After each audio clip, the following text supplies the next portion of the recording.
In that case, you move Peyton Manning up again because if you say the good, you have to look at the good and the bad. There's a lot more good to Peyton Manning than there is bad. Not in the playoffs. In the playoffs, he's still played good. He's made it to the Super Bowl twice, and he's won one.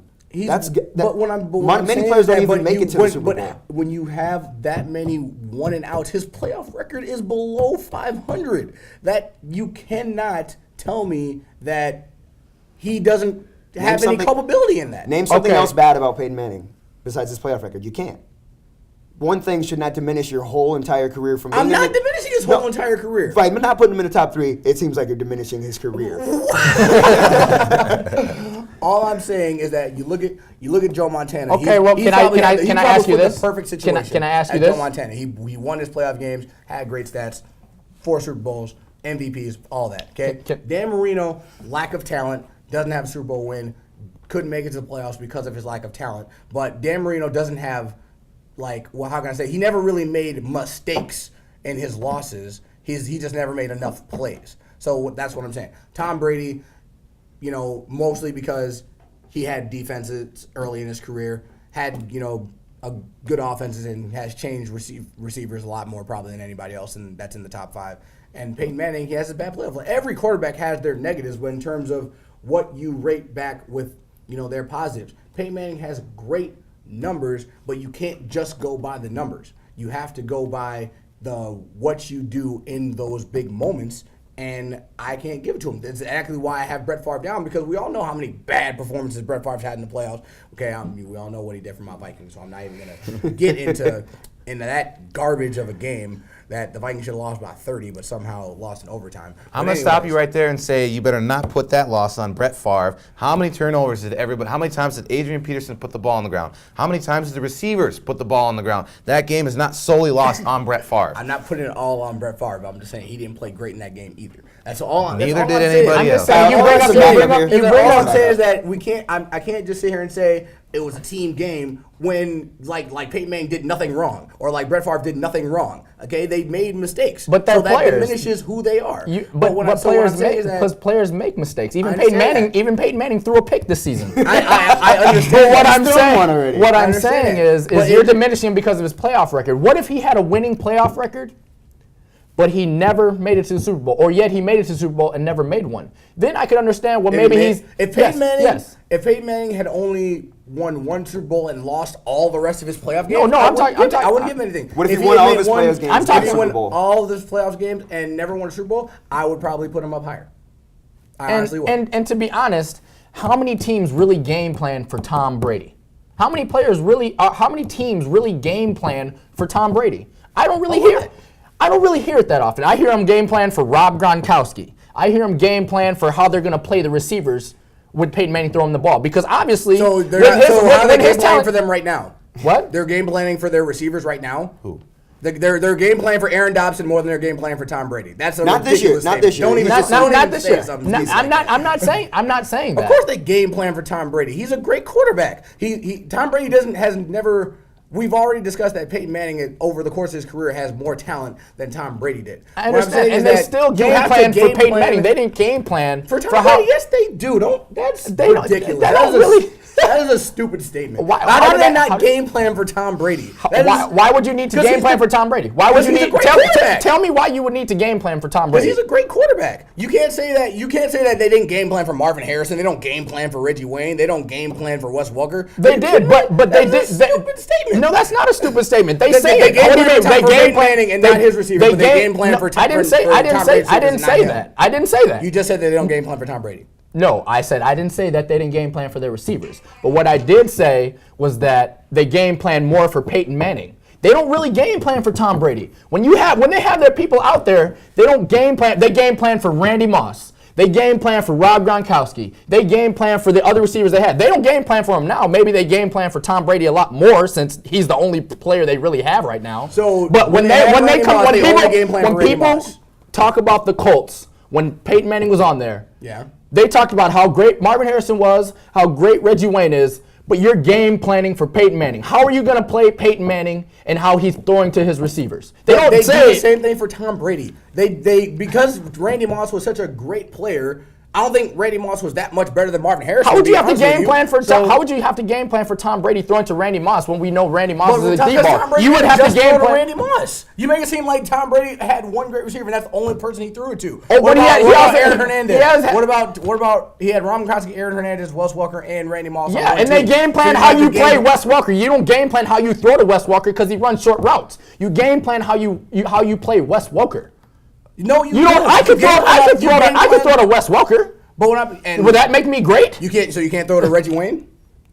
It would be harder because he's running routes. I have to judge Reggie what the Wayne gotta cornerback. run routes too. I have to judge how the cornerback's going to play Reggie Wayne more than I have to judge how a linebacker or a nickelback's going to have to play Wes Welker. I think you're looking too much into Reggie Wayne and Marvin Harrison. If you're a great quarterback and you're playing with them, then they're going to be great players regardless. So it's not necessarily that they were so good that they made him look good. Maybe it was him That's not what I'm being saying. so good. That But what made- I'm saying is that Wes Welker and Randy Moss were particular players, but you can't say that they were game playing for those particular players more so than they were game playing for their quarterback. You can't say that because you do that with Well, every it's a team team that ga- you're on. it's a team game. So you're It's too much of a team game game planning that- for Tom Brady, just like you're game planning game for plan everybody for the else that's team. on the field. You game plan for the You can't team, say you that they're don't not game plan for exactly. Tom You don't game plan for a particular player. You game plan for that team. You can't say that a team game plans more for Peyton Manning than they do for Tom Brady because they're both great quarterbacks in their own different ways. They do different things, and you have to do different things to stop them. Exactly. So That's what I'm exactly saying why is- I'm saying they would game plan for Peyton Manning because he's that type of player. Whereas Tom Brady, you game plan more for their team than you do just for Tom Brady.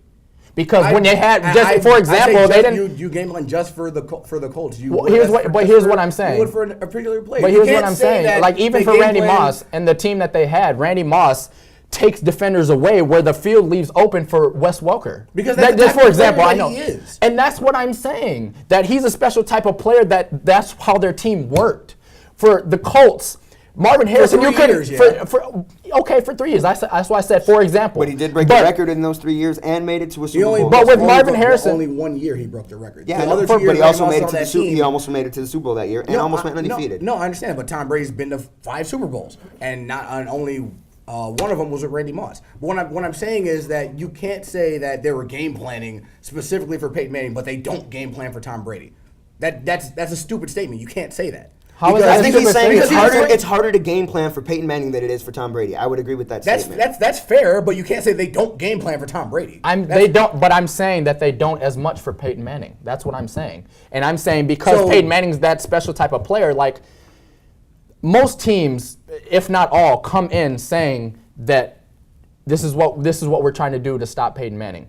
A lot of teams say, okay, we're going to try to stop Tom Brady, but this is how we have to play their receivers. So they don't say that They don't- about they- Peyton Manning's receivers? They don't say that about Marvin They Harrison and Reggie do. Wayne? They do. But they play a scheme to try to hide from Peyton Manning. They don't play a scheme to play Tom Brady. They play a scheme to get the receivers doing different things. I know that sounds weird, but what I'm saying is for the Patriots, you game plan to make their receivers not be as good. For when you play the Colts, Every team. That is that you can't. I think you every game team. plan for teams and not for certain players. That most of the doesn't time. make any sense because you have to game plan on how you're going to stop a player like Marvin Harrison. You have to game plan for how you're going to stop a player like Reggie Wayne too.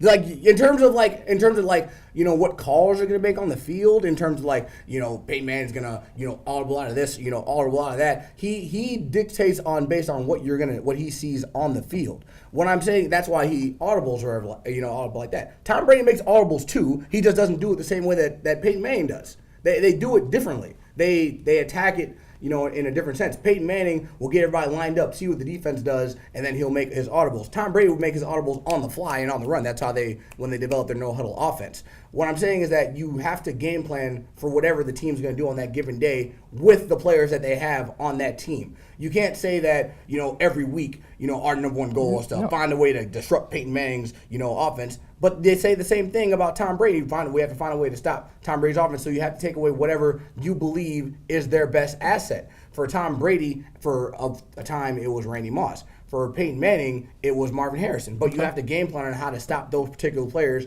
in the best way that you can. With Randy Moss, it was covering, double covering them over the top. With Marvin Harrison, it was press coverage. But either way, it's designed to stop whatever particular person needs to succeed. But you can't say that they game plan more for what Peyton Manning's going to do more so than what Tom Brady's going to do because they do things differently.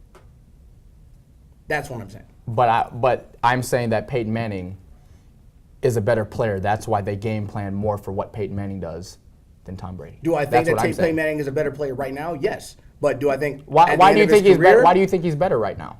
Right now, because he's playing flawlessly right now. Tom Brady's not playing flawlessly right now. Okay. But when it comes to the playoffs and when it matters most, Peyton Manning's made more mistakes than Tom Brady has. And that's all I'm saying. And that's why Tom Brady has 3 Super Bowl rings and Peyton Manning only has 1.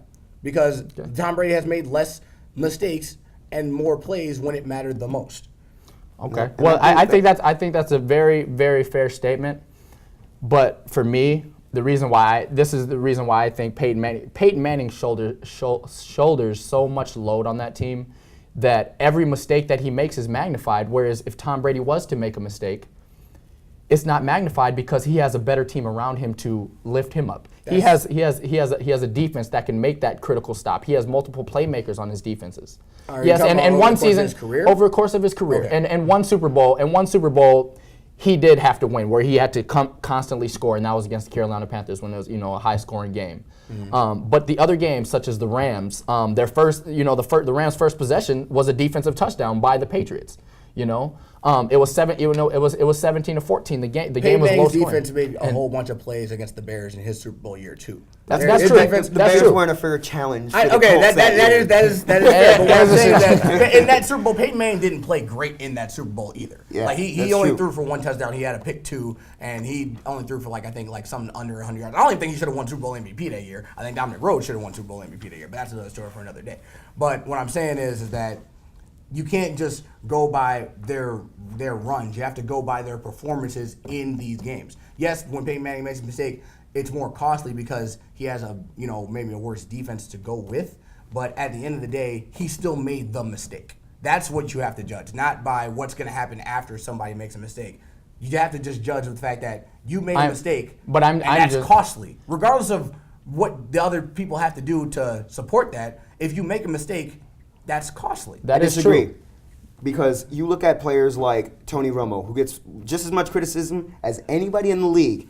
Yes, he made a costly mistake against the Broncos last week, but should that game have even come down to a 42-42 game? No. So that mistake, yes, while it was his mistake, that mistake has already been taken over by the defense for letting up 42 points. He shouldn't have to throw the ball when they have the lead and it's a 42 game. They should never get to 42, and then you throw a pick and it's your fault that you lost the game. Okay. Now, when people say it's Tony Romo's fault that he lost the game, that's people who are over exaggerating the situation. Okay, that's just a fact. You can't just say Tony Romo threw 1 pick at the end of the game after he throws for 500 yards and say he lost the game. Okay, but to me, Tony Romo and Peyton Manning played equal in that game because they both made a mistake. Tony Romo's was more crucial because of the time that he made it, but. So I'm not saying that his pick was worse than what Peyton Manning was. I mean, if you didn't, you have to go look at each play and be like, should he have thrown that and whatnot. But what I'm saying is that if you make one mistake throughout the whole game, then of course it's going to be over magnified because of when you make it. But it also does depend on when you make it because there's a time where mistakes can be costly. At this point in time that if I turn the ball over, it's going to kill my team and probably lose the game. Whereas at the beginning of the game, you can still make more plays to make up for the mistake that you made previously. What I'm saying is that but even still so, you made a mistake. That's what I'm saying. So regardless of what the other people have to do, regardless in terms of if your defense is letting up points, your defense is letting up points no matter how many mistakes you make. But if you make mistakes and your defense is letting up points, that's just going to make the situation harder for them. But what I'm saying is that if you make a mistake, you still have to own up no matter what happens on the other side. So if Tom Brady and Peyton Manning are playing in the Super Bowl, Yes. and they both throw 1 pick, both throw for 300 yards and 2 touchdowns, but Tom Brady wins, so you give Tom Brady an inch over Peyton Manning for that win? Yes. Even though they made the same amount of mistakes. Because he made because somewhere on the line he made the plays to win. More plays so to regardless win. of the same stats, If they had the exact same stats, even if you have the exact same stats, there's a play Because not every 10-yard catch is the same. You know Yes. what I mean? Not every 25-yard touchdown pass is the same. Okay, there is a play to win, or a mistake to lose. So what if the pick that Peyton Manning throws was returned for a touchdown, but the one that Tom Brady threw was not returned for a touchdown? He got stopped at the one. They had to kick a field Then goal. I'd have to look at. then I'd you have lose. to, I'd have to look at. I have to look at the play then. Because So then every mistake is not equal. It's No, timing that's not what mistake. I'm saying. Therefore, I'm saying, but you still made a mistake. Like that. Like you still have that. Still mistake still counts against you and your talent. so if you lose or win the game, it decides if it's a good mistake or a bad mistake. No, I'm saying is that there's a time. There's things that call winning time, clutch time. Okay, and when And who's the plays the best you make at in clutch those time? Who has the most fourth quarter comebacks? Who has the most yards in the fourth quarter? in the regular season? Peyton Manning. Peyton Manning. regular season, a Peyton game is a game is a game, even if it's in the playoff. playoff. A playoff game is In playoffs. a different animal. Okay, I'm saying it's the plays you make in winning time in playoff games and clutch playoff games and clutch situations is so much more. That's why we love Michael Jordan, because he never folded in the playoffs when he really. Of course, he made a lot of regular season shots, but he made them in the postseason all the time. Kobe Bryant made them in the postseason all the time. We got on LeBron because he would never take those shots, and then this last year he finally was able to, take shots and make winning time shots, in the playoffs. It matters what you do in the closing moments when they mean the most. Like when those moments, because that shows when the pressure mounts, who's going to show up and not, fold. It has to do just as much with your talent as it has to do with mentally. And I'm early in Peyton Manning's career, the moment was probably, you could maybe say the moment was too big for him. But what I'm saying is that when you make crucial errors in crucial moments, a la Brett Favre, they're bigger. Like they just mean more when you make crucial mistakes in crucial moments and when you make big plays. That's why I'm not saying Peyton Manning's a bad quarterback because I have him fourth all time. I'm just saying It's an insult. It's an insult. I'm just saying that Peyton Manning, as a quarterback, has made more mistakes in the crucial moments in the playoffs than the quarterbacks I have ahead of him. Dan Marino more so because he didn't have a chance to. He didn't really make mistakes. He just was hindered by the fact that he didn't make enough plays and his defense let up more plays. Like that's more so his, because if you look at Dan Marino's games, game to game, he's not even close up there in like interceptions and like fumbles and turnovers and like all that stuff. He's so high in completion percentage. He just never could make enough plays to counteract what his defense, he had to deal with. So you're saying Jamarcus Russell isn't on this list? I'm sorry. I had to.